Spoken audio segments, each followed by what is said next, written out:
Agoku N'oku aharigana katonyeza ibere Radio West gamba mpre tekera ngo enshonga yo kugira one single superpower unipolarity ngo America ni yonse rukutegeka izindi ikikugira ngo kiryo kigena nchwo habireho ebintu bingi munonga ebigezise the capacity United States ngo nabe nagambire America ni capacity yo kusama n'ubushobozi na bucimo cyone cyine na influence gene by the way gene because America has been giving a lot of money in donations kugira ngo amahanga ga kuchikuratira ne mingi abwe cyine cyo so ni capacity yo kugira ngo basa kozo mu gishogo egire zimwe aha conflicts ziya sorting but you know why because kana kigambire ngo eshonga abo kitakubasa kura conflict ne cyena ninga yuhero chimwe now nkagambira ngo conflict is one way of how governments survive, how some countries are surviving.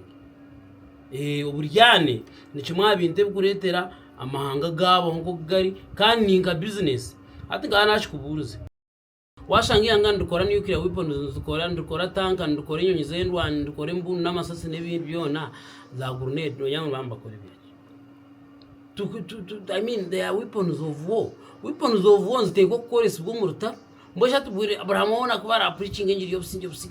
now hatu bali abo kukore birwana so bakore so they must always want to war because it is a war that makes them survive new business say bi nene bashuburebe so to wasa kwato iniko riemburo kamujya ono nangu ikoro rago makoro bagachinga kandi tuzo baraje kushikoro baleta gun control policy of United States torachirebire ngu Republicans most of them bakanga now hatoko turugayo entaro nyinje zuro they are economic wars abo kuba mahanga gazo ngazireba nkaturu so imayiba ku Rwanda amahanga Congo na za Somalia n'ahandi they can't accept surely umujengo entaro twazeza hati nebiro byona then what do they eat bobeho bata